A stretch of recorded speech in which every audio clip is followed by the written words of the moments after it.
Bueno, mire, vamos a comenzar. El tema que yo había seleccionado para compartir con ustedes como un tema de conversación siempre es cómo el viajar para descubrir, el viajar para motivar la creación literaria es un instrumento muy útil.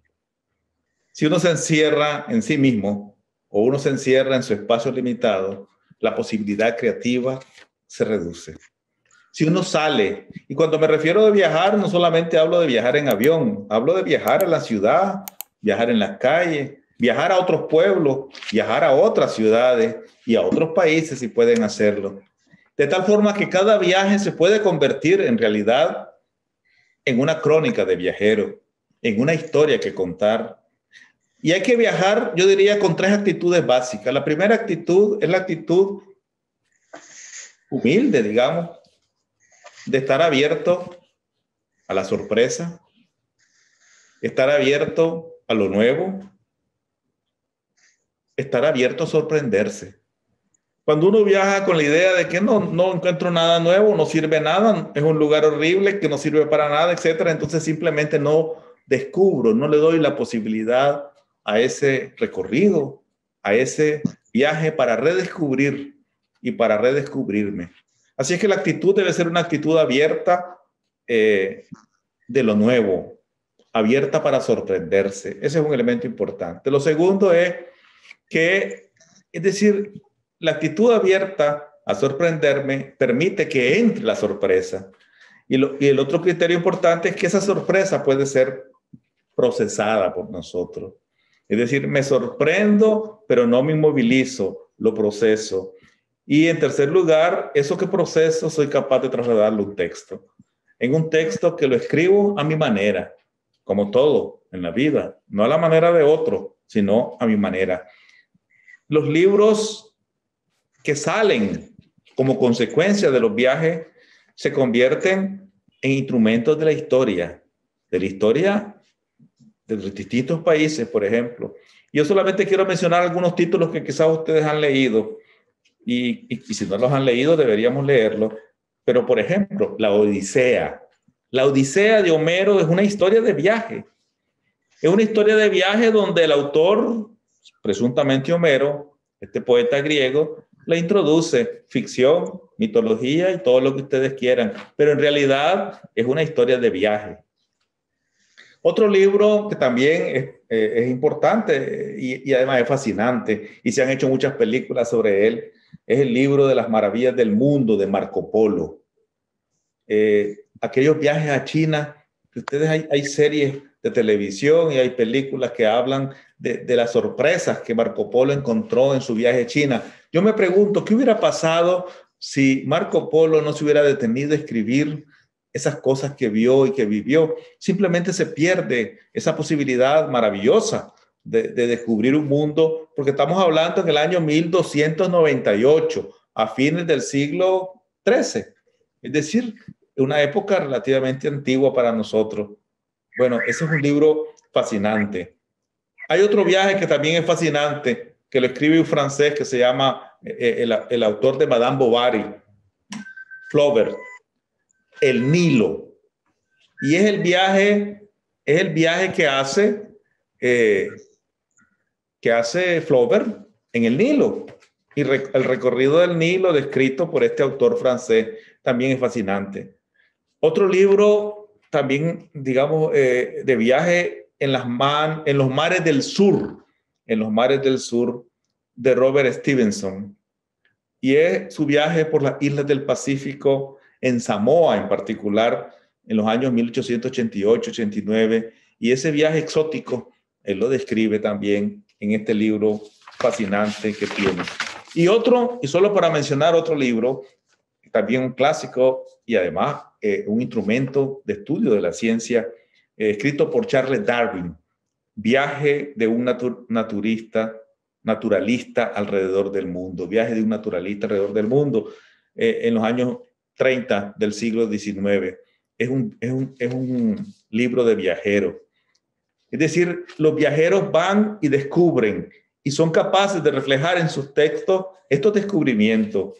Así es que cuando un escritor de los que conozco me dice, mira, tengo 3 años de no escribir nada, o 3 o 4 años o 5 años, yo lo que le recomiendo es lo siguiente: lee, siempre tenés que leer, no dejes de leer. Hace un viaje. ¿Dónde? No sé. Andate si querés en bus a los pueblos que que querrás ir, pasate una semana, 15 días, o andate a cualquier lado. La posibilidad de despertar tu interés por leer y las ideas por leer, seguramente se te va a encender otra vez el bombillito a través de los viajes. Y creo que María Olivera también ha tenido esas experiencias. Los viajes activan, los viajes desempolvan las ideas, motivan, porque te confrontan tu realidad con otras realidades. Porque cuando vos estás en lo cotidiano, viendo lo que ves todos los días, los mismos libros, las mismas gente, los mismos espacios, las mismas opiniones, resulta que entonces eso ya comienza a patinar y patinar. Pero cuando salís de tu entorno a un entorno climático, cultural, social, histórico, distinto, chocas con eso e inmediatamente tu sistema, tu motivación literaria, tu creatividad se activa. Y solo me refiero a dos libros más. Y siempre soy, digamos, de Darío. Darío escribió un libro que se llama El viaje a Nicaragua, intermezzo tropical. Es un libro producto de un viaje. El viaje que hizo a Nicaragua, entonces él describe todo ese recorrido por los viajes. Pero me voy a referir a otro libro en estos tiempos de octubre, que por lo menos en Nicaragua celebramos el Día de la Resistencia Indígena, Negra y Popular, o el Día de la Hispanidad en otros países, depende cómo le quieran llamar.